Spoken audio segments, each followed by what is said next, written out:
జరుగుతున్న అనిశ్చిత పరిస్థితులకి అసౌకర్యంగా ఉన్నటువంటి బహుజన సమాజానికి బహుజన ఉద్యమానికి భరోసాగా Bahujan student federation of India ఉద్యమానికి బలాన్ని చాటండి బలహీనతను కాదనే అంశం మీద ఈరోజు సెమినార్ జరిగింది. దాదాపు 100 మంది విద్యార్థులు అన్ని జిల్లాల నుంచి మిగతా యూనివర్సిటీల నుంచి ఈ కార్యక్రమంలో పాల్గొనడం జరిగింది.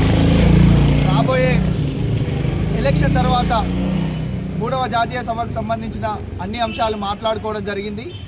నాయకులు వస్తూ ఉంటారు, పోతూ ఉంటారు. బహుజన సమాజం క్యాడర్ బేస్డ్ సమాజం కాబట్టి ఈ క్యాడర్ని ఇంకా బలంగా నిర్మాణం చేసుకొని రాబోయే భవిష్యత్తులో బహుజన సమాజానికి రాజకీయ అధికారం కోసం నిరంతరం Bahujan student federation of India పోరాటం చేస్తూ ఉంటుంది.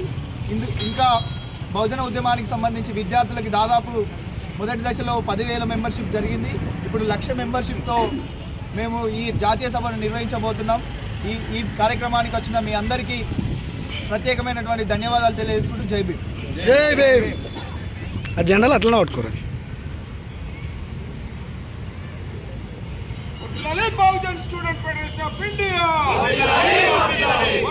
Bahujan student federation of India.